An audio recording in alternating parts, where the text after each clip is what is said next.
Prepare-se para mergulhar na história pouco conhecida, porém impactante, da participação do Brasil na Segunda Guerra Mundial. Desde os dramáticos afundamentos de navios brasileiros até o heroísmo dos soldados da Força Expedicionária Brasileira, este vídeo revelará os bastidores e as consequências desse período crucial da nossa história. Acompanhe-nos enquanto exploramos os eventos controversos, os desafios enfrentados pelos brasileiros durante e após o conflito, e o legado deixado por aqueles que lutaram em nome da nossa nação. Esta é a história pouco contada da Segunda Guerra Mundial pelo Brasil. No contexto da Segunda Guerra Mundial, o Brasil foi impactado pelos ataques de submarinos alemães e italianos às suas embarcações mercantes no Oceano Atlântico a partir de fevereiro de 1942.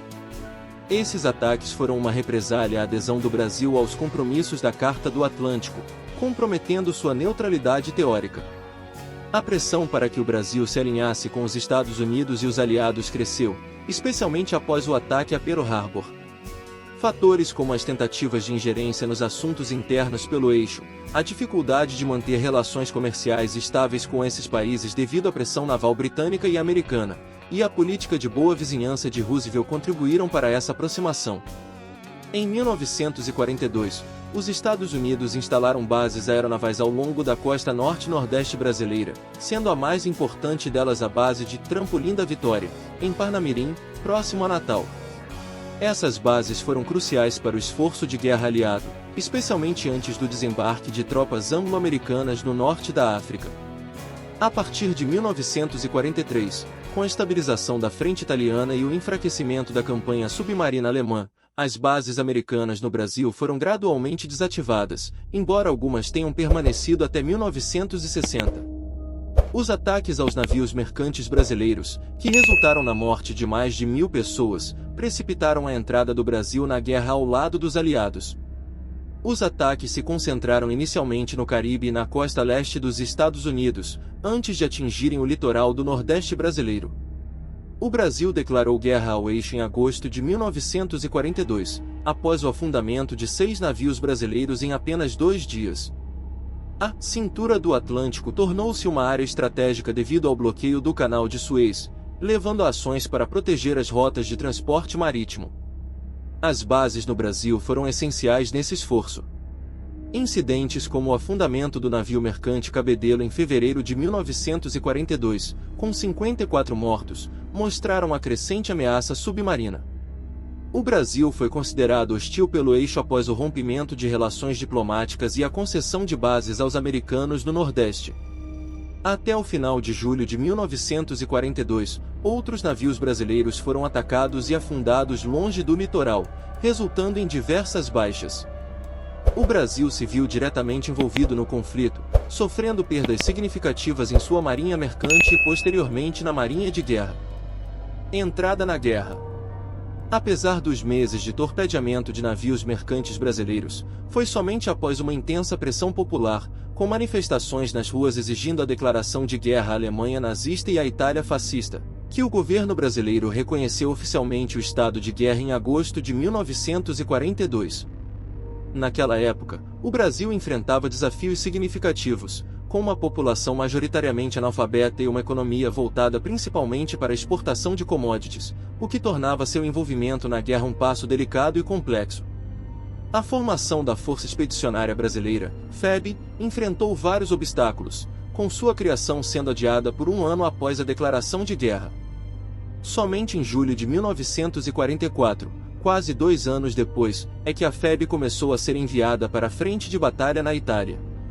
Apesar dos desafios logísticos e de preparação, os soldados brasileiros, treinados e equipados em cooperação com os Estados Unidos, demonstraram coragem e bravura ao cumprir suas missões na Itália, contribuindo de maneira significativa para os esforços aliados na região.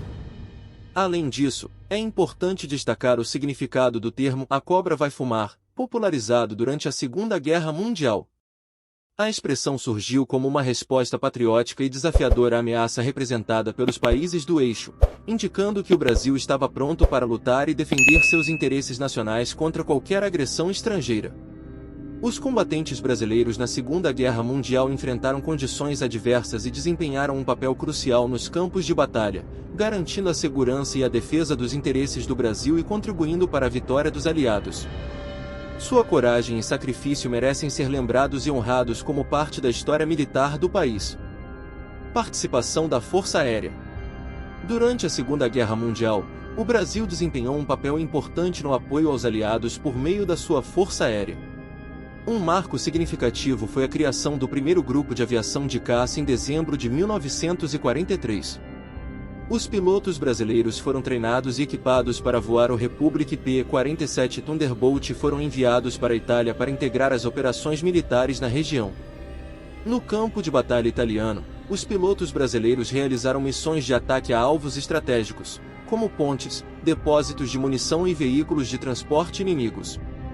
Demonstrando coragem e habilidade, contribuíram de maneira significativa para as operações aliadas na frente italiana, desempenhando um papel fundamental no avanço das forças aliadas contra as forças do eixo. Ataques contra navios brasileiros. Após a declaração de guerra do Brasil às potências do eixo, vários navios brasileiros foram alvo de ataques de submarinos alemães e italianos. Esses ataques resultaram em perdas significativas para a Marinha Mercante Brasileira, com navios sendo torpedeados e afundados em águas brasileiras e em outras regiões. Esses ataques causaram danos materiais e perdas de vidas humanas, incluindo o afundamento do navio militar Vital de Oliveira, destacando os desafios enfrentados pelo Brasil durante seu envolvimento na Segunda Guerra Mundial. Pós-guerra. Após o fim da guerra, o Brasil foi convidado a integrar a força de ocupação da Áustria, de acordo com o historiador Frank M. Secan.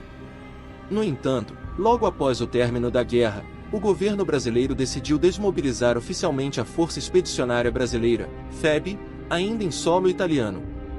Essa decisão foi motivada pelo receio de uma possível capitalização política da vitória aliada por membros da FEB, devido à modesta, porém significativa, contribuição da força para o conflito. Os membros da FEB enfrentaram restrições ao retornarem ao Brasil. Os veteranos não militares, ao darem baixa ao retornar, foram proibidos de utilizar em público condecorações ou peças do vestuário expedicionário. Enquanto isso, os veteranos militares profissionais foram transferidos para regiões de fronteira ou distantes dos grandes centros. Essas medidas refletiram as preocupações do governo brasileiro em controlar possíveis repercussões políticas e sociais decorrentes da participação dos brasileiros na guerra, mesmo que modesta. E assim concluímos nossa jornada através da história do Brasil durante a Segunda Guerra Mundial. Esperamos que você tenha apreciado e aprendido com as informações compartilhadas neste vídeo. Se gostou do conteúdo, não se esqueça de deixar o seu like, compartilhar com seus amigos e familiares, e se inscrever no nosso canal para mais vídeos sobre história e cultura. Além disso, adoraríamos ouvir suas opiniões e comentários sobre este assunto. Até a próxima, e obrigado por assistir!